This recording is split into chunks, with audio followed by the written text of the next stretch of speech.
नमस्कार, मैं संयोग हूं और फार्मिंग विद संयोग में आपका स्वागत है। भाई साहब, आज फिर मैं सब्सक्राइबरों के सवालों के जवाब लेकर आया हूं। जवाब बहुत अच्छे हैं, इससे आप देखेंगे और सुनेंगे तो हो सकता है कि आपको भी कुछ फायदा मिले।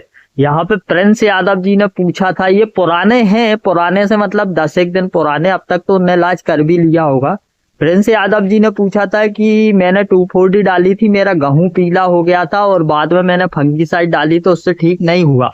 भाई साहब, मुझे ये समझ में नहीं आया कि फफूंदनाशक डालने का पीले गेहूं को ठीक करने से क्या संबंध है। आपने 2,4-D डाली है तो कोई वो फफूंद से तो पीला हुआ नहीं है, वो तो 2,4-D के कारण पीला हुआ है। ऐसे बहुत से थे किसान जिन्होंने हर्बिसाइड डाल के या पंप से अपनी दवाई अपने खेत में डाली, जहां डबल हाथ लगे हैं उन दवाइयों को डालने से तो गेहूं पीला हुआ है, उस पे हम चर्चा करेंगे। तो देखो, प्रिंस यादव जी ने जो 2,4-D डाल के पीला किया है उसके लिए तो सियाफ्टान 10L है। सियाफ्टान 10L शायद बैन हो चुकी है। सियाफ्टान 10L जैसी और भी दवाइयां होगी, इसाग्रो की है जो उनने दूसरे नाम से निकाल दिया, आप वो डाल लें। बाकी पीले हुए गेहूं में, हर्बिसाइड से पीले हुए गेहूं में तो इससे मतलब सियाफ्टान 10L से बढ़ के कोई अदर चीज का रिजल्ट संबंधित जो अमीनोटॉनिक बेस जो भी कंटेन है उनको डाल के भी इसे ठीक कर सकते हैं।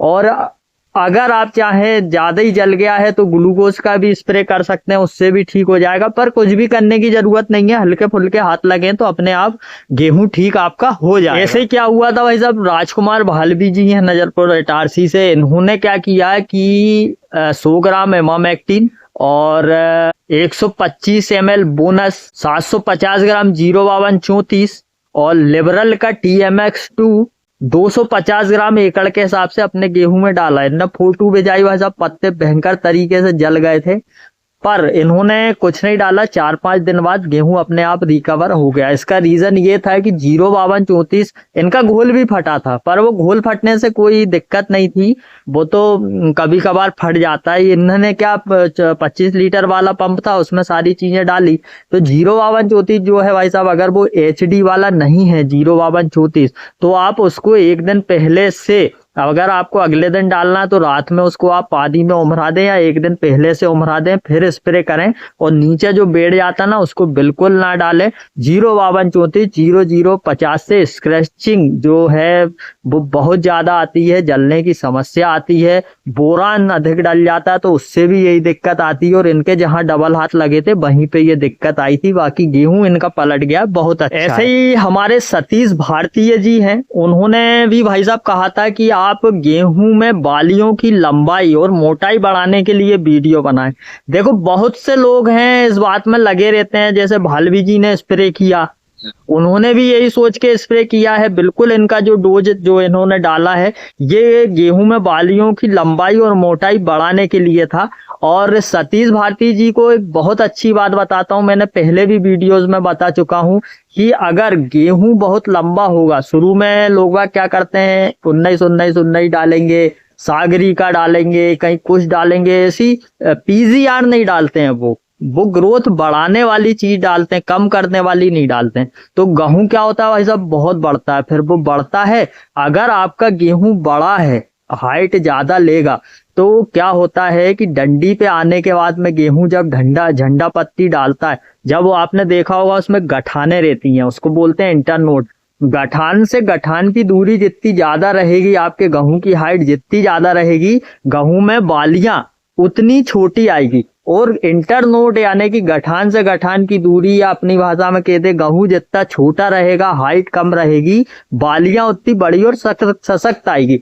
इसलिए शुरू से ही अपन कहते हैं भैया टेबुकोनाजोल का स्प्रे करो, टेबुकोनाजोल का स्प्रे करो, या फिर कल्टार डाल दो, या फिर टावोली डाल दो। ऐसे कुछ लोग डालते रहते हैं ना अपने फसल में, आपने ग्रुप में या कहीं में भी देखा होगा। ये फफूंदनाशक तो काम करता ही है, साथ में ये हाइट रोकने का काम भी करता है। तो ये चीजें आप अपने पौधे में गबोट से पहले और गबोट के बाद में, कुछ लोगों ने क्या है एक ही चीज पकड़ ली है,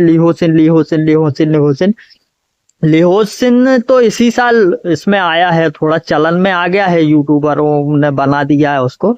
लिहोसिन से अच्छा रिजल्ट इन चीजों का है, कल्टार हुई, टावोली हुई, टेबुकोनाजोल हुआ, पेक्रोबिटाजोल हुआ, इन चीजों का रिजल्ट अच्छा है, आप इनका इस्तेमाल करें। लिहोसिन का रिजल्ट तो सिर्फ बीज उपचार करने में ही मुझे आज तक अच्छा समझ में आया है। ये बात तो हो गई हाइट रोकने वाली, अपन ने ये जो डालने की बात कर ली। अगर आपके पौधे में ताकत ही नहीं है, फास्फोरस ठीक नहीं है, पोटास ठीक नहीं है, पहले से आपने डीएपी अच्छा नहीं दिया या कोई स्प्रे नहीं किया है या बेसल डोज अच्छा नहीं लिया है, तो भाई साहब आपके गेहूं में ताकत ही नहीं है, तो आपका जो बालियां है वो अच्छी कैसे आएगी। तो इसके लिए भाई साहब आपको मिक्स माइक्रो न्यूट्रिएंट्स, जैसे अभी बहुत नाम चल रहा है, कुछ एग्री प्रो करके है उसका नाम चल रहा है, रिस्क मेजर सोल का नाम चल रहा है, वहां से चल के TMX2 का नाम चल रहा है। इस तरह के जो पोषक तत्व हैं, और भी हैं यार मुझे नाम याद नहीं है, इस तरह के जो पोषक तत्व हैं आप उनका स्प्रे अपने गेहूं की फसल में करें। और जब आपका गेहूं लगभग 10% बालियां निकाल दे और बाकी का गबोट पे हो, उस समय पर सबसे अच्छा समय होता है 05234 का स्प्रे करने का। 05234 के साथ आप उस पर समय पे बोरान भी मिला सकते हैं। तो ये जो आप स्प्रे करेंगे इसके साथ, या तो आप एक्स्ट्रा में आपको लग रहा है फसल कमजोर है तो मेजर सोल मिला लो, या जब आपका गेहूं उसकी अवस्था में है, डंडी की अवस्था में है, तब आप 1340, 131261 या TMX2 इनका स्प्रे कर लो 2 बार अगर करना हो तो। भाई साहब ये क्या है, ये आपके गेहूं में वैसे ही बालियों का साइज बढ़ाने का काम करेंगे। चीज जितनी रहती है, जैसे किसी वैज्ञानिक ने कोई गेहूं बनाया, उसकी अधिकतम उत्पादन क्षमता है 24 कुंटल एकड़, आप ज्यादा से ज्यादा उसको 24.5 से 25 तक ले जा पाओगे। आप उसमें कुछ भी डाल लो, कुछ भी कर लो, उसका एवरेज आप 30 तक तो ले जा नहीं पाओगे। तो ऐसा ही है कि आपको बालियों का साइज बढ़ाना है या तो आप उसको सुधार ही कर सकते हो, ये नहीं कि बिल्कुल ही बहुत ही अच्छा अलग वेराइटी आप बना दो, ऐसा नहीं हो पाएगा। तो मैंने जो बताया है भाई साहब सतीश भारती जी, आप ऐसा कर सकते हैं, आपका बालियों का साइज बढ़ जाएगा, दाने में भराव अच्छा आएगा और दाने अच्छे बने। देखो एक बात और है, दानों का साइज आपको अच्छा रखना है, दानों में चमक रखना है, तो आखिरी में जाके 0050 डालते हैं जब फूल धुनकने के बाद की अवस्था आती। उस टाइम पे आप चाहें ना तो 400 ग्राम एकड़ के हिसाब से आप पोटास को पहले से पानी में घोल लेना और उसको लगभग 200 लीटर पानी में लेकर आप गेहूं में स्प्रे कर देना। इससे क्या होगा, दाने बड़े हो जाएंगे, वजन हल्का सा आ जाएगा, दानों में चमक आ जाएगी और ये सस्ता भी पड़ेगा।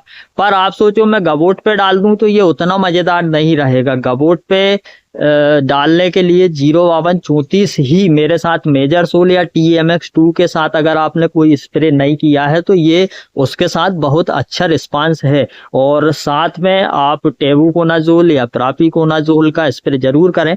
प्रापिकोनाजोल जब बालियां प्रॉपर निकल आई है, जब जैसे आपको करना ही है, बालियां प्रॉपर निकल आई है, दूध गड़ियाने लगा है दानों में, उस समय पे आप प्रापिकोनाजोल अगर स्प्रे करेंगे तो और भी अच्छा रिजल्ट देगा। कुछ लोगों का ऐसा मानना है कि प्रापिकोनाजोल डालने से पत्तियां जलती है, दिक्कत आती। देखो पत्तियां तो इसमें भी जलती है, भालवी जी ने अपनी पत्तियां जला ली डबल हाथ डाल के। तो कुछ दवाइयों को सही तरीके से सही समय पे डालने का, सही पानी के साथ डालने का भी तरीका होता है, तो उससे पत्तियां में स्कर्चिंग। ये जो पोटास आप डालोगे ना, इसका एक फायदा और है, जो तापमान में उतार चढ़ाव आ रहा है ना, दिन का तापमान बढ़ा है फिर रात में कम हो जाता है, फिर बढ़ा है फिर कम हो जाता है, तो पोटास डालने से ये पौधे में बदलते हुए तापमान को सहन करने की क्षमता भी बढ़ा देता है। अच्छा, अगर एक बात और याद आई है, ये मुझे एक रघुवंशी जी हैं उनने बताया था, मैं हर एक वीडियो में इसकी चर्चा करता हूँ कि अगर आप घर पे ही कुछ ऐसा करना चाहते हो कि टॉनिक वगैरह ना डालो, फसल भी अच्छी हो जाए, तो या आपकी फसल डंडी पे हो या आपकी फसल गबोट पे हो, मतलब कहूँ तो गेहूं में 40 से 55 दिन के बीच में आप ये स्प्रे करके देखना, और चाहो तो दोनों बार करके देखना, आपको मजा आ जाएगा। आपको भाई साहब करना क्या है, इसमें 500 ग्राम जिंक सल्फेट, 500 ग्राम चूने का पानी, 500 ग्राम चूना ले लेना, उसको रात में उमरने रख देना। ये सब चीज रात में ही उमरा लेना, अलग अलग उसमें 10-10 लीटर के डब्बों में रात में उमरा लेना। क्या लेना है, 500 ग्राम जिंक सल्फेट उमरा देना, एक अलग डिब्बे में 500 ग्राम चूना उमरा देना, एक अलग डिब्बे में 500 ग्राम फेरस सल्फेट उमरा देना, एक अलग डिब्बे में 500 ग्राम जिंक सल्फेट उमरा देना, और 500 ग्राम मैग्नीशियम सल्फेट और 500 ग्राम यूरिया। इतनी चीजें आप अलग अलग करके उमरा देना। अगले दिन उसको अच्छे से कपड़े से छानना और लगभग 150 लीटर पानी में एकड़ के हिसाब से इसको आप गेहूं में स्प्रे कर देना। इससे आपके गेहूं में पीलापन भी खत्म हो जाएगा, कमजोर गेहूं भी ठीक हो जाएगा, सब प्रकार से गेहूं आपका टनटनाट हो जाएगा। ये स्कीम भी बहुत बढ़िया है।